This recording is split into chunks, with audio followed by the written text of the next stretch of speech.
Take 32 action. Rajkumar Bhati ji की party सबसे बड़ी पार्टी है उत्तर प्रदेश की, सबसे बड़ी पार्टी उत्तर प्रदेश की, और इतिहास में अब तक का सबसे अच्छा परफॉर्मेंस 2024 में इनकी पार्टी की ओर से किया गया है।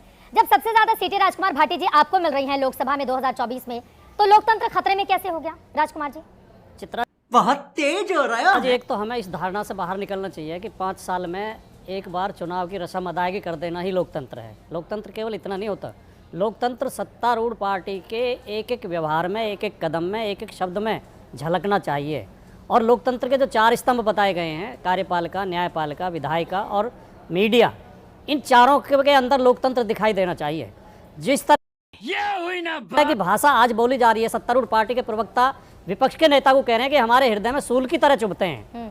और अभी आपके शो में जो प्रवक्ता बोल रहे थे वो तू तड़ाक की भाषा नेता विपक्ष के लिए प्रयोग कर रहे हैं। नहीं, आपने तो टोका, लेकिन मैं कहना ये चाहता हूँ कि लोकतंत्र पर चर्चा करना भी इन लोगों का खर्रा है।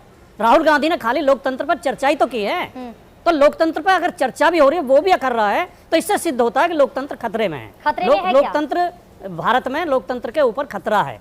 और जो सरकार का व्यवहार है, देखिए इलेक्टोरल बॉन्ड मोदी जी लेके आए, पूरा विपक्ष विरोध में था और मीडिया का भी काफी हिस्सा विरोध में था, जनता भी विरोध में थी, नहीं सुनी। सुप्रीम कोर्ट में जाके सुप्रीम कोर्ट ने उसे रोका और गैर संवैधानिक बताया।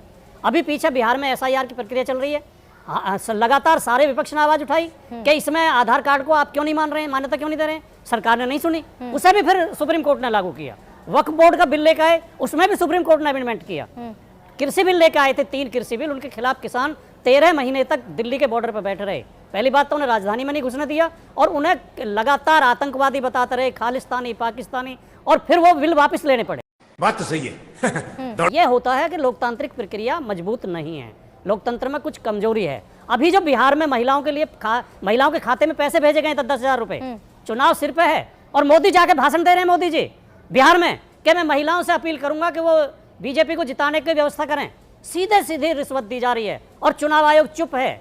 इससे पता चलता है कि लोकतंत्र खतरे में है। हमें अपना व्यवहार सुधारना पड़ेगा। लोकतंत्र लोकलाज से चलता है। लोकतंत्र व्यवहार और वाणी में संयम होना चाहिए, विपक्ष की आवाज का सम्मान होना चाहिए, तो वाणी में संयम वाला मुद्दा विदेश में उठा रहे हैं राहुल गांधी। आप ये कह रहे हैं कि वाणी में संयम जो बीजेपी के प्रवक्ता है राहुल गांधी ने मेरे ख्याल से कोई गलत बात तो नहीं कही। देशी विदेशी धरती का अगर फर्क हम करें, तो पहली बात तो आज तकनीकी के युग में जब दुनिया एक ग्लोबल विलेज हो गई है, तो चाहे कोई यहाँ बोले या बाहर बोले कोई फर्क नहीं पड़ता। तो क्या और हमसे पहले हमने मोदी जी का भी भाषण में हस्तक्षेप करना चाहिए? चित्रा जी, मोदी जी का भी भाषण हमने विदेश की धरती पर सुना कि पहले इस देश में पैदा होने में भी शर्म आती थी। ये देश का अपमान नहीं था क्या? ये विदेश की धरती पर देश को अपमानित करना नहीं था? बोलिए गौरव भाटिया जी। नहीं बताएंगे। धन्यवाद। देखिए, सबसे पहले कांग्रेस के प्रवक्ता की बात का, फिर सपा के प्रवक्ता की बात का बिंदुवार तरीके से उत्तर देता। अंग्रेजों के तलवे चाट रहे थे, इनके मुंह से निकला। बात तो सही है। भारत की जनता ये कह रही है जिनकी पार्टी का निर्माण ही अंग्रेज ने किया हो। पहला अध्यक्ष कौन था जरा बताएं, और एंटोनियो माइनो और राउल विंची कौन है, कौन से अंग्रेज हैं, जरा बताएं जनता को। आज हमने क्या पूछा, इन्होंने उत्तर दिया। मैंने कहा भारत का सिख कड़ा और जो है अपना पगड़ी बांध सकता है, ये राहुल गांधी ने कहा था। इन्होंने कोई उत्तर नहीं दिया। मैंने उसके बाद पूछा कि अमेरिका और यूके क्यों हस्तक्षेप करेंगे हमारे लोकतंत्र में, ये संप्रभुता के खिलाफ है, जो शपथ राहुल गांधी ने ली है उसके खिलाफ है। भाई साहब ने कोई उत्तर नहीं दिया, गोलमोल इधर उधर चले गए, क्योंकि उत्तर है ही नहीं। अंदर से इनको भी शर्म आती है कि इनका नेता अपरिपक्व भी है और भारत विरोधी बयान भी देता है। तीसरी बात, चीन प्रेम।